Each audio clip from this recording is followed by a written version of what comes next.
William Millen here for GetMoreSports.com, who are going to be the Cinderellas coming out of the East region for the NCAA tournament.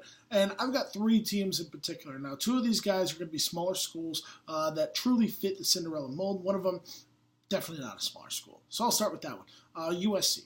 This team is so insanely talented, guys. They're on the perimeter. They've got one of the best guard duos in the country. They're deep. They can bring guys off the bench, come in. Nikola Jovanovic, one of the most underrated players in the Pac-12 all season, can absolutely get it done for the Trojans on both ends of the floor, particularly offensively. He's really the only guy on this team that is a back-to-the-basket scorer, but he can certainly face up as well. Runs the pick and roll very, very well as well. I mean, these guys are super talented.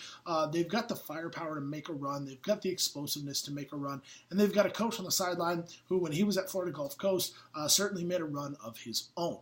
However, the two real Cinderellas here, you've got to look at Chattanooga. The Mocs get Indiana in the first round. That is not a fun matchup for the Hoosiers because the Mocs are one of the best small school teams in this conference or in the NCAA tournament because anytime you get a team that is as dominant as they are, you have to wonder how confident they can come into a game. I mean, these guys are coming in looking like world beaters at times. This is a really deep team. 8 players averaging 7 points per game or more on the season.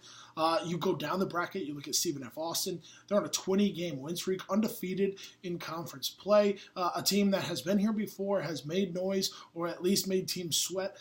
Not the best first-round matchup for them going against West Virginia, but certainly if they can get by them.